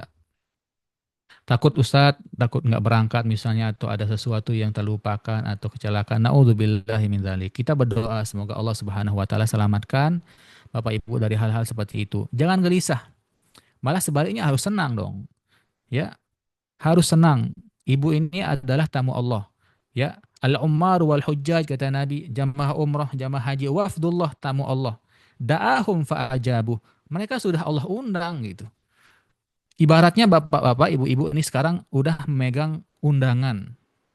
Tinggal bapak ibu berangkat ke kondangan itu, memenuhi undangan Allah itu. Maka seandainya tidak sudah tulus niatnya dalam hati, ya sudah mengeluarkan pengorbanan berupa ongkos dan waktu. Seandainya terjadi sesuatu di jalan atau apa-apa, itu adalah haknya Allah. Tetap ibu bapak mendapatkan keutamaan pahala dan ganti pahala yang besar insya Allah di sisi Allah Subhanahu wa taala. Innamal a'malu binniyat, niatnya sudah sampai kata Nabi, ya ya siapa yang berniat sesuatu kebaikan maka Allah Subhanahu wa taala akan berikan kebaikan itu walaupun dia tidak sampai melakukannya. Ya, jangan takut, jangan gelisah, bahkan senang. Bapak Ibu sekarang adalah tamu Allah. Ibaratnya sudah pegang buku undangan, tinggal Bapak Ibu eh, apa namanya hadiri undangan itu, penuhi undangan itu. Tentu kita berbahagia dong diundang oleh Allah Subhanahu Wa Taala. Jangan gelisah. Insya Allah Allah akan husnudzon ya, husnudzon harus husnudzon. Man dzanna bil khair wajadah ya. Kata Nabi dalam riwayat siapa yang berhusnudzon dengan berpikir yang positif-positif, insya Allah akan dia dapatkan ya hal-hal yang positif. Sebaliknya ya, jangan berpikir yang negatif. Ya, bisa jadi karena pikiran kita itu yang mengundang hal-hal negatif itu terjadi. Jadi tetap harus husnudzon. Benarkah Ustadz kejelekan kita selama di tanah air akan dilihatkan di tanah haram? Nah, ini yang kadang membuat kita takut gitu. Tidak, ya, tidak benar. Tidak benar 100%. Walaupun ada memang orang yang pernah mengalaminya, tapi tidak benar 100%. Di sana itu tempat kita berdoa dan bertobat atas kekhilapan, atas apa namanya atas dosa-dosa yang pernah kita lakukan. Makanya sebelum kita berangkat dianjurkan untuk banyak-banyak istighfar, berdoa, mohon maaf ya di dalam kitab Al-Idhah nih, Ibu Bapak yang sudah punya silakan nanti baca persiapan sebelum berangkat umrah maupun haji apa saja di antara bab yang dianjurkan minta maaf kepada sesama, minta keikhlasan. Kalau ada tutur kata yang kita pernah lakukan, mohon maaf. Ya, kalau ada hutang piutang selesaikan. Ya kalau kalau kalau mampu ya, kalau nggak mampu ya nggak apa-apa nanti juga bisa. Kalau seandainya misal ya ada tutur kata kesalahan yang pernah melukai orang lain atau menzalimi orang lain, minta maaf dulu. Minta maaf. Ya minta maaf. Jangan sampai berangkat eh, menyimpan permusuhan, menyimpan permusuhan, dendam dan sebagainya. Jangan. Kalau bisa semaksimal mungkin perbaiki hubungan sosial dulu. Ya, pengalaman saya di Masjid Nabawi saya merasa doa saya dikabulkan Ustadz. Saya bertemu dengan ibu. Iya, iya benar. Iya, iya benar. Sering dan banyak sekali memang orang-orang yang dipertemukan sama orang yang mirip memang dengan orang-orang yang dia cintai yang sudah meninggal dunia. Ya, benar itu. PPT-nya boleh di-share di grup Ustadz. Insya Allah nanti akan di-share ya, saya rapikan dulu. Saat terawih bisa bacanya, terawih bila bacanya lama sekali dan kita capek berdiri, apakah tetap harus bertahan berdiri dan tidak boleh sampai? Boleh, boleh. Kalau sholat sunnah itu boleh. Sholat sunnah boleh, tapi kalau sholat fardu nggak boleh. Sholat sunnah itu boleh duduk dan sholat fardu tidak boleh. Di Masjidil Haram, di Masjid Nabawi, ya mungkin ini yang bertanya sudah sepuh ya, boleh. Siapkan kursi, ya siapkan di sana banyak kursi, kursi duduk kecil-kecil itu kan banyak di sana dan gratis boleh meminjamnya. Bawa di dekatnya sholat, nanti seandainya sudah tidak kuat, duduk saja. Ya, boleh, boleh. Keringanan sholat jamak dan qashar hanya berlaku sama 6. Oke. 20 itu benar ya, 20 hari itu dalam madhab, kalau nggak salah saya madhab Hanafi. Kalau madhab Syafi'i itu 4 hari. Ya benar ada pendapat yang mengatakan seperti itu. Ya. Tapi ngapain sholat kalau di haram itu usahakan sholat sempurna. Ya, Ustadz, bagaimana ciri-ciri umroh kita diterima oleh Allah dan apakah kiat-kiatnya agar tetap di istiqomah setelah pulang? Naam, ada di dalam kitab ini dibahas min alamati qabulil umroh adalah ya bertambahnya kebaikan setelah umroh itu. Ya, Allah berikan setelah tanda-tanda umroh Bapak Ibu nanti diterima oleh Allah, ya Bapak Ibu menjadi orang yang lebih baik dari sebelum Bapak Ibu berangkat umroh. Itu tandanya, ya. Sama kayak Ramadan juga, sama kayak dalam kitab namanya Lataifil Ma'arif ya ditulis oleh Ibnu Rajab Al-Hambali dijelaskan di sana tanda seorang ibadah seorang hamba diterima oleh Allah ya ayyuwafiqallahu Allah memberikan dia taufik untuk melakukan ibadah-ibadah setelahnya. Artinya diberikan eh, diberikan taufik dijadikan oleh Allah hamba-hamba yang melakukan perbuatan-perbuatan baik setelah ia melakukan ibadah. Kalau sekarang Bapak Ibu mau umroh, lihat besok Bapak Ibu pulang umroh apakah menjadi orang yang lebih baik atau bahkan drop, turun. Nah, kita lihat dan renungi apakah ada tata cara yang saya lakukan dalam umrah yang tidak benar atau sebagainya. Jaga. Makanya terima kasih buat tim SBO yang sudah memberikan kesempatan untuk berbagi sharing manasik, ilmu manasik supaya salah satu bentuk usaha Bapak Ibu untuk mendapatkan umrah yang diterima oleh Allah. Apa kiat-kiat tetap istiqomah setelah pulang dari umroh? Tetap ya. Kalau kiat dari saya ya Bapak-bapak istiqomah dalam umroh setelah pulang dari umroh adalah yang pertama tetap bergaul ya bergaul dengan teman-teman yang baik ya lingkungan yang baik kemudian untuk menjaga amalan kita supaya lebih baik atau jaga amalan-amalan yang Bapak Ibu kerjakan di haram ketika pulang nanti itu dua saja kalau kiat-kiat saja di Masjidil Haram Ibu rajin baca Quran rajin sholat tahajud rajin sholat berjamaah Bapak-bapak usahakan dijaga itu amal-amalan ketika Bapak Ibu pulang. Yang kedua bergaul atau dengan circle-circle yang baik karena pertemanan itu sangat bisa mempengaruhi keistiqomahan kita. Ya, kata Nabi Shallallahu Alaihi Wasallam, dinul mar'i ala dini khalili.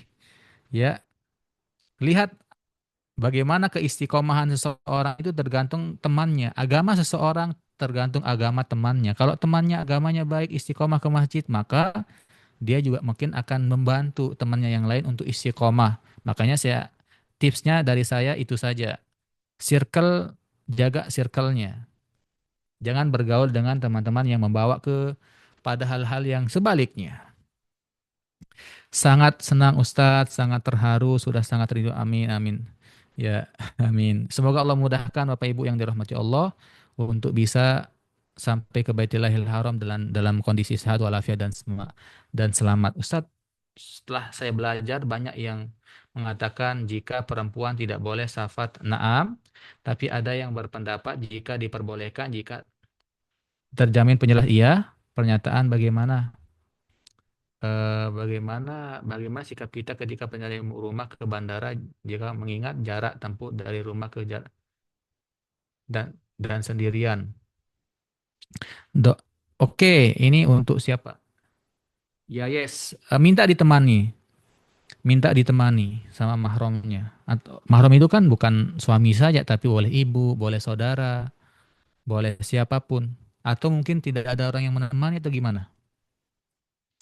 Ya memang benar kalau boleh kita umroh dibahas juga di sini oleh Al-Imam An-Nawawi dalam kitab Al-Majmu' ala Syarhil Muhadzab. Boleh kita umroh bagi ibu-ibu yang tidak bersama mahramnya dengan syarat umroh pertama harus wajib, umroh wajib.